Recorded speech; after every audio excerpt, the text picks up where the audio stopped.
پشاور میں بنوں کی کشیدہ صورتحال پر وزیر اعلیٰ گنڈاپور کی زیر صدارت ایپیکس کمیٹی کا اجلاس، گورنر کو مدعو نہیں کیا گیا۔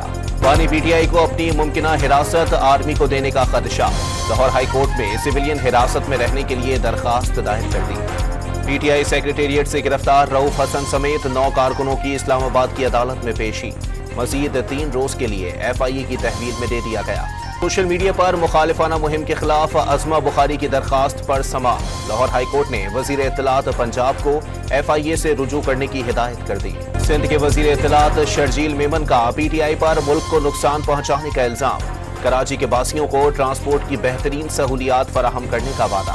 ایم کیو ایم پاکستان کا 28 جولائی کو یوتھ کنونشن کے انعقاد کا اعلان، مصطفیٰ کمال نے تمام نوجوانوں کو شرکت کی دعوت دے دی۔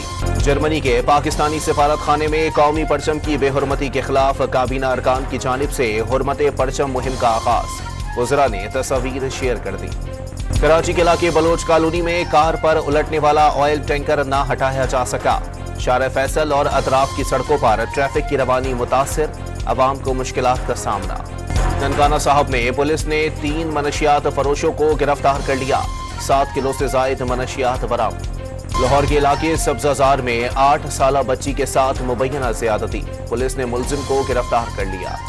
اور لاہور میں پنجاب اسمبلی کے سامنے اسٹیج اداکار طاہر انجم پر تشدد کا مقدمہ درج، ملزمہ گرفتار۔